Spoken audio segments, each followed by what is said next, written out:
Otro elemento muy importante de la alteridad en los procesos de construcción de identidades para la Argentina está el caso del negro. En este sentido, la tesis o uno de los libros más importantes sobre el tema es el de Alejandro Solomiansky, Identidades secretas en la negritud argentina, donde en este libro el autor Solomiansky plantea desde el mismo título la idea de las identidades secretas, o particularmente la identidad negra como una identidad secreta, una identidad que se va a diferenciar del gaucho o del indio, en tanto que forma parte, primero dice él, de un proceso de blanqueamiento de la identidad argentina. Esto es muy importante de entender porque este proceso de blanqueamiento tiene como distintas capas de significado. Y también una pregunta interesante que se realiza el autor sobre cuál es la verdadera población negra o afroargentina, ¿no? Hablemos de afroargentina más que de negro, porque el concepto de negro hoy podría confundirnos. El concepto de población afroargentina. Solomiansky además se pregunta en este libro el rol que cumple la literatura en este proceso de blanqueamiento. Y entonces aquí se detectan como distintos niveles de problemáticas. Una primera cuestión es que, dice Solomiansky, está aceptado que en la historia argentina, en el siglo XIX, fines del siglo XVIII, fines del siglo XIX, la población argentina se componía entre un 20 y un 30% de afroargentinos, es decir, de población afroargentina. Sin embargo, hoy esa representación, esa identidad no tiene el peso de lo que significaría un cuarto o un tercio de la población.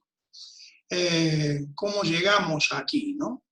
Recuerdo un episodio alrededor del año 2005-2006, una mañana que prendo la televisión para ver, en lugar de escuchar radio, prendo la televisión para ver un noticiero y me encuentro con el caso de una mujer afro que hablaba perfectamente porteño, es decir, hablaba en tono porteño, que denunciaba en la televisión que había sido encarcelada y acusada al entrar a la Argentina por portación de pasaporte falso. ¿En qué se basaba esta denuncia? Se basaba en que la agente de inmigraciones la había detenido por portación de pasaporte falso porque era un pasaporte argentino que tenía a un negro. Es decir, esta agente de aduana no podía reconocer en el año 2006 la existencia de un afro con identidad, pasaporte argentino. Fue interrogada, donde ella se cansó de decir que no era una africana que se había nacionalizado, porque esta era la otra cosa que la gente le decía, que ¿por qué se daba cuenta que el pasaporte era falso?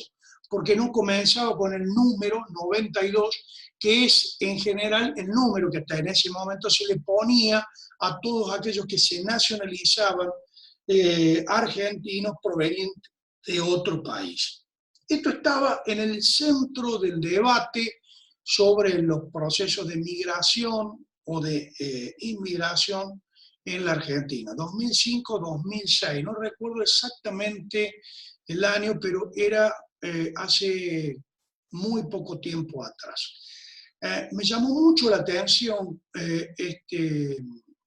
este proceso y rápidamente me hizo acordar en este libro de Solomiansky, donde él dice que hablar de afro-argentino es como un oxímoron, es decir, algo que argentino y afro-argentino son dos términos contrapuestos, que no pueden existir. Para quienes estudiamos retórica literaria, el oxímoron es una figura literaria que es capaz de unir dos elementos que son contrapuestos, un sustantivo, un adjetivo, pero cuya identidad están opuestas. Por ejemplo, si yo digo sol frío, el adjetivo frío niega la sensación que tengo sobre el sujeto sol, ¿no es cierto? O podría decir noche blanca, digamos, ¿no?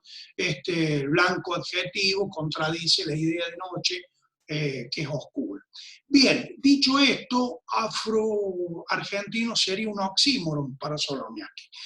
Y entonces empieza a indagar si hay diarios de viajes en la historia que hablan de la Argentina, que dan cuenta de que había una altísima población negra. Solomiansky se empieza a preguntar dónde está ese proceso de blanqueamiento. Y entonces él dice, bueno, el Estado tomó muchas decisiones para negar y volver secreta la identidad afroargentina.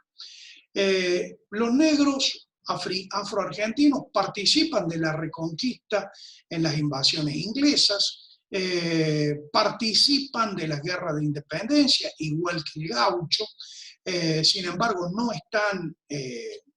están identificados. Por ejemplo, un afro que participa, Sargento Cabral, que le salva la vida a la famosa historia que nosotros conocemos, que le salva la vida a San Martín cuando queda abajo del caballo. Los estudiosos, historiadores, tienen la certeza plena de que era un afro convertido en sargento en el ejército de San Martín, que pelea en las primeras batallas de independencia. Entonces dice, bueno, y después por supuesto está plenamente comprobado y acertado el hecho de que el ejército de la guerra de la Triple Alianza en Paraguay envió una gran cantidad de soldados negros a pelear a ese genocidio, a esa masacre, y que allí también habría habido una decisión de blanqueo de la población, volviendo a los jóvenes negros afroargentinos en soldados de esa infame guerra. Pero Solomiansky dice algunas cosas más. Dice que en realidad el proceso de blanqueo es paralelo en la generación de los 80, cuando se crean las instituciones de los registros civiles y empiezan a blanquearse los nombres, negándosele la identidad afro a muchos de estos descendientes de esclavos y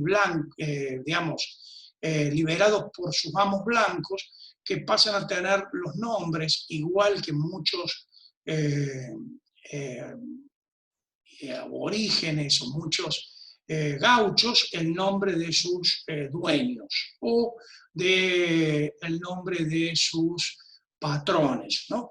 Entonces, este proceso de blanqueamiento también cuenta con una operatoria del instrumento racional del Estado, que así como blanquea la idea de esta guerra al desierto, que como dije, no hay desierto en la Argentina, en realidad lo que hay es una pampa llena de aborígenes, pero que deben ser invisibilizados, y la guerra al desierto borra esa identidad del aborigen. Y es una disputa presente hoy, incluso la recuperación de esa identidad de los pueblos originarios. También hay un proceso de borramiento con la inmigración de la cultura negra. Incluso Solomiansky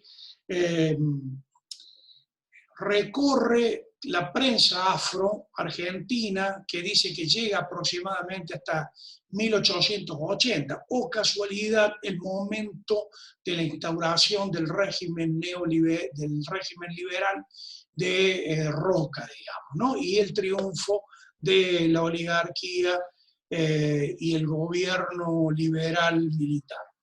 Este conjunto de decisiones del Estado son las que producen el blanqueamiento. Y un falseamiento, por supuesto, a partir de los números y la estadística de la presencia de los negros. Sí, reduciéndola ya no como lo hacían algunos viajeros que del siglo XIX decían que la población era el 25 y el 30, se supone que en el último censo hay aproximadamente 1 millón de afroargentinos o de descendientes afroargentinos, o gente que así se identificó en el último censo como afroargentinos. Por supuesto, nosotros no tenemos esa representación y esa identidad, que es lo que dice justamente Solomiaski, es decir, un proceso de blanqueamiento que utilizó muchas estrategias. Entre esas estrategias, Solomiaski se detiene fundamentalmente en el de la literatura, ¿no? Él dice que fueron los intelectuales, los escritores, los que se encargaron de volver secreta esa identidad, de ocultarla, de ponerla digamos, en un estado de velamiento. Es decir, a diferencia del indio, o a diferencia particularmente del indio, que es un exterior, es parte de la barbarie y de lo salvaje, es decir, aquello que está fuera de toda la posibilidad de ser comprendido. Esto, vuelvo a insistir, a partir de 1875, 1876, que es cuando el discurso hegemónico por vaciar el desierto y llenar el desierto con un nuevo actor que en la mente de Sarmiento y Alberdi era el inmigrante, y forma parte de una exterioridad total de la identidad del argentino, dice Solomiaski que el negro, a diferencia del indio, estaba metido adentro de la sociedad del blanco, es decir, formaba parte de su interioridad, estaba dentro del ámbito de la ciudad, existía en una cotidianidad. Por eso la literatura, dice Solomiaski, que es muy interesante de rastrear ahí en la literatura y en la creación artística esa presencia del negro. Solomiaski se detiene en El Moreno de Martín Fierro, que es un gran payador, que es el gran rival del gaucho en la payada, y se detiene en Amalia, que forma parte de una de las novelas de folletines de la época de la generación del 37, José Mármola, un antirrocista consuetudinario, que escribe una novela por entrega, folletín, que es una novela del poder y una novela de la interioridad de Buenos Aires. El espacio geográfico de Amalia es el casco antiguo, el casco inicial de la planimetría de la Buenos Aires colonial. Es la fundación y la apropiación de la clase originaria, blanca, criolla, digamos, descendiente de españoles, que se apropia de esta colonia y dice, esta es nuestra tierra ahora, desconozco y corto lazos con la colonia, como colonia con la metrópoli española, y a partir de ahora nosotros somos aquí los dueños de este territorio. Amalia tiene todas esas dotes de europea blanca, descendiente de europea blanca, que domina la territorialidad, la geografía urbana, y que está rodeada de esta negritud que fundamentalmente sirve a las clases blancas en la Argentina.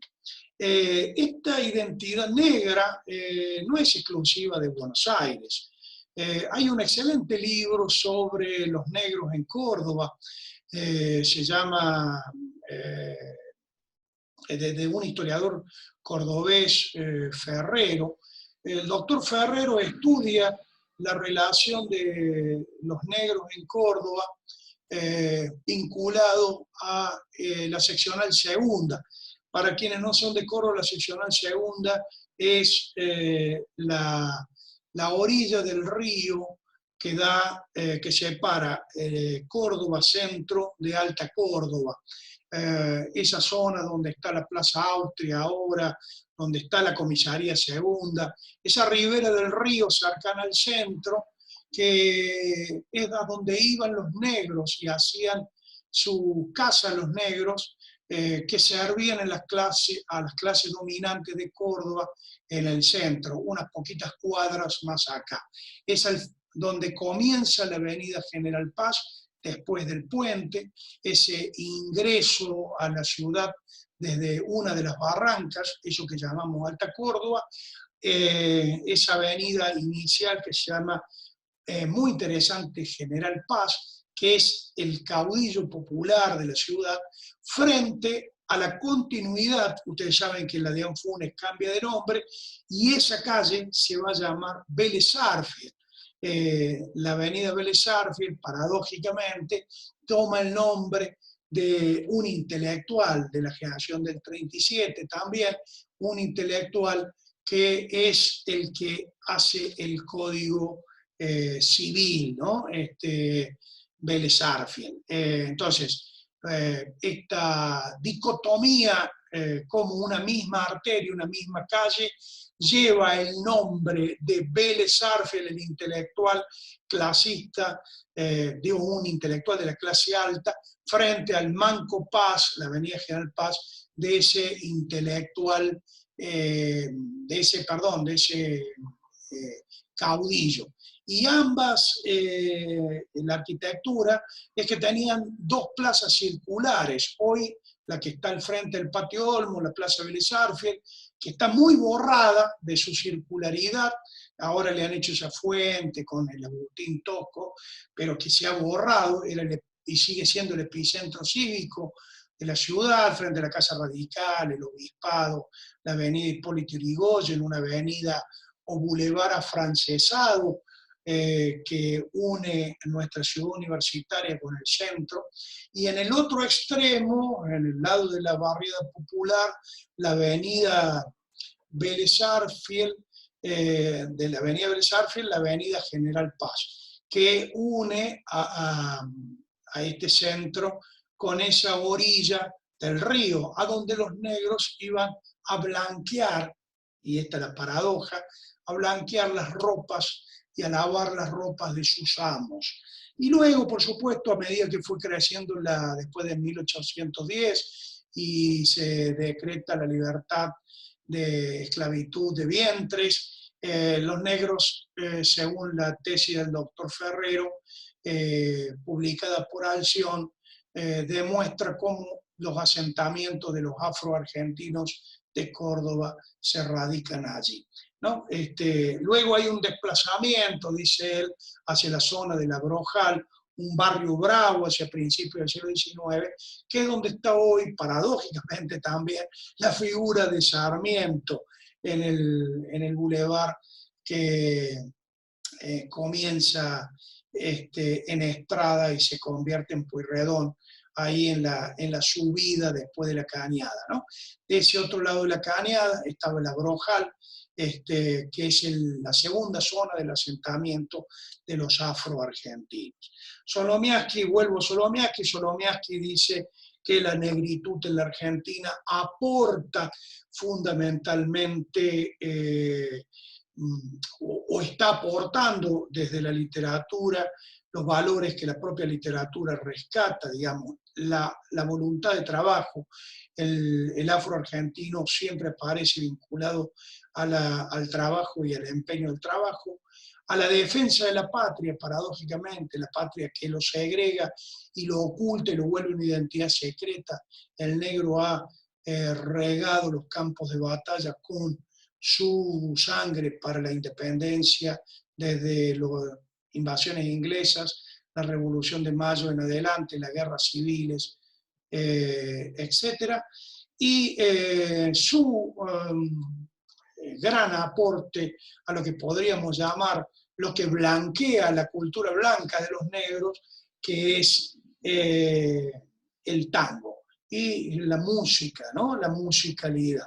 No solo en la payada con el Martín Fierro, sino también con el tango.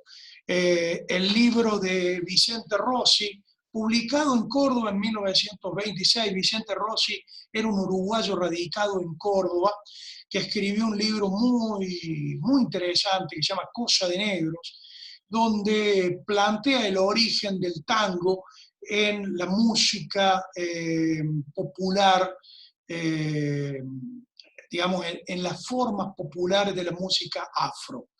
El tango es una descendencia directa de la música afro.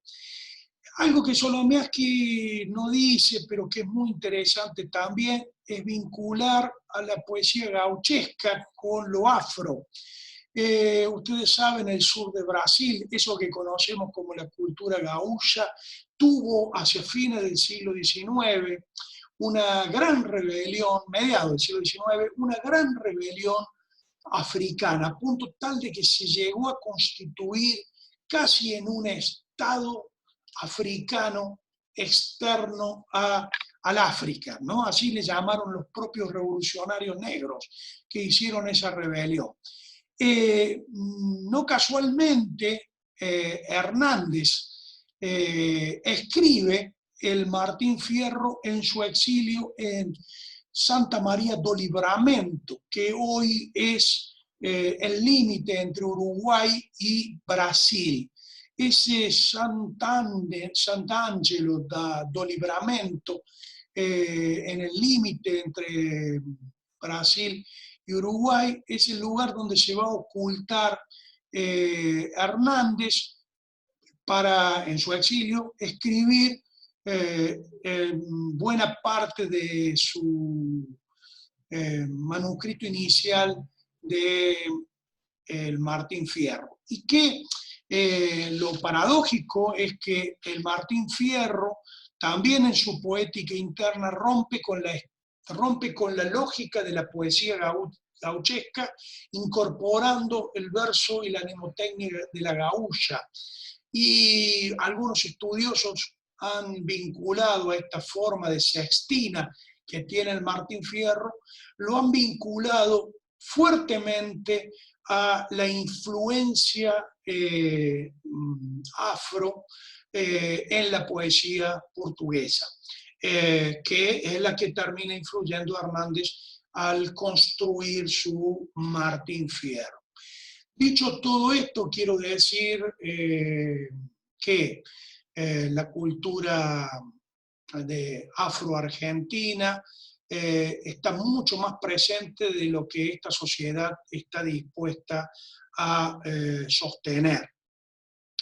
El libro de Vicente Rossi, que vincula a lo afro, en ese libro se llama Cosa de Negros, que vincula lo afro al tango, es atacado fuertemente por Jorge Luis Borges en un libro llamado El tamaño de mi esperanza, donde uno de sus capítulos de Borges está dedicado a refutar la teoría de la música afro en el tango.